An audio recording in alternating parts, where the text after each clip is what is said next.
हिंदू धर्म में प्रदोष व्रत का विशेष महत्व बताया गया है। आइए उज्जैन के पंडित से जानते हैं इस बार कौन सा प्रदोष व्रत आ रहा है और इसका धार्मिक महत्व क्या है।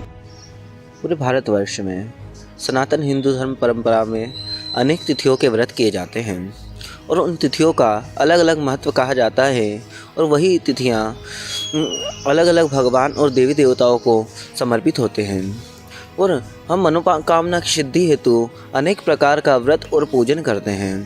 उसी प्रकार एकादशी के व्रत के अनुसार ही एक प्रदोष का व्रत भी किया जाता है।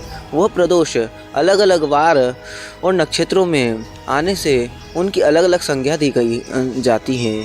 कई भौम प्रदोष आते हैं, कई सोम प्रदोष आते हैं, तो कई बुध प्रदोष, गुरु प्रदोष, इस प्रकार के प्रदोष आते हैं। इसी प्रकार 2025 में 25 फरवरी को भौम प्रदोष आ रहा है। इस दिन ये महत्वता है कि भगवान शंकर जी महाराज का पूजन करना चाहिए, उनका ध्यान आदि करके उनको पंचामृत आदि अभिषेक करना चाहिए, जिससे व्यक्ति की सारी मनोकामनाएं आदि पूर्ण होती हैं।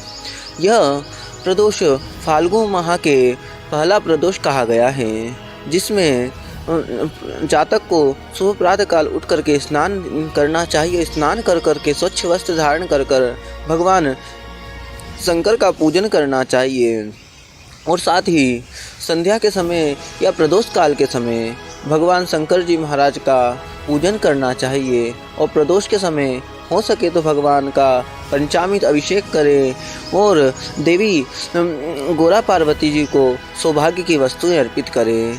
इस प्रकार जो प्रदोष का व्रत होता है वो सभी मनोकामनाओं को पूरी करने वाला होता है और संतति और संपत्ति प्रदान करवाने वाला होता है। यह प्रदोष 25 फरवरी 2025 को मंगलवार को कहा गया है। इस दिन तामसिक भोजन नहीं करना चाहिए और अपने आप को स्वच्छ रख करके भगवान की आराधना करना चाहिए।